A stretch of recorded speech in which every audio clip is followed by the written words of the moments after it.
बहुत समय पहले आकाश एक शांत और सुंदर राज्य था। इस राज्य पर दो अलग अलग शासक राज करते थे। दिन का राज सूरज के पास था और रात का राज चंद्रमा के पास।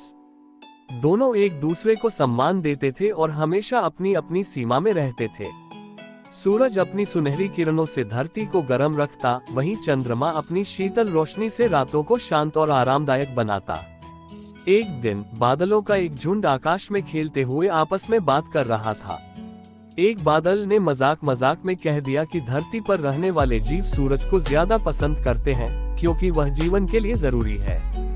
चंद्रमा ने यह बात सुन ली और उसके दिल में चोट लग गई। उसने सोचा कि लोग शायद रातों की सुंदरता और उसकी ठंडी चांदनी की कद्र नहीं करते। धीरे धीरे यह बात चंद्रमा के मन में घर कर गई। वह रातों को और भी चमकदार बनाने लगा, मानो अपनी अहमियत साबित करना चाहता हो। दूसरी ओर सूरज को भी लगता था कि उसकी चमक सबसे महत्वपूर्ण है। उसने अपनी किरणों को और तीखा कर दिया ताकि उसकी चमक दूर दूर तक फैले। दोनों की यह अदृश्य प्रतिस्पर्धा धीरे धीरे एक खामोश लड़ाई में बदल गई। फिर एक दिन लड़ाई अपने चरम पर पहुंच गई।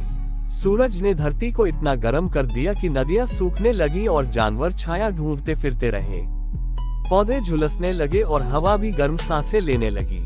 रात आई तो चंद्रमा ने अपनी रोशनी इतनी बढ़ा दी कि धरती पर ठंड की एक चादर सी फैल गई। कोहरा छा गया, पेड़ों की पत्तियां ठंड से सिकुड़ने लगी और पक्षी अपने घोंसलों से बाहर तक नहीं निकल पा रहे थे। धरती के जीव परेशान होकर आकाश की ओर देखने लगे। उन्हें समझ नहीं आ रहा था कि सूरज इतनी गर्मी क्यों दे रहा है और चंद्रमा इतनी ठंड क्यों फैला रहा है। कभी दिन सहन नहीं होता, कभी रात। दुनिया असंतुलित होने लगी थी। ये देखकर धरती माता दुखी हो गई। उन्होंने सूरज और चंद्रमा दोनों को बुलाया। उन्होंने उन्हें समझाया कि दोनों अपनी अपनी जगह बेहद जरूरी हैं। सूरज के बिना जीवन नहीं और चंद्रमा के बिना शांति नहीं। यदि दोनों में से कोई भी अपनी सीमा लांघेगा तो संतुलन टूट जाएगा और धरती पर जीवन कठिन हो जाएगा। ये सुनकर सूरज ने अपनी गर्म किरणों को पीछे खींचा। उसे एहसास हुआ कि उसकी चमक तभी खूबसूरत है जब चंद्रमा की शीतलता उसके बाद आती है। चंद्रमा भी शांत हो गया।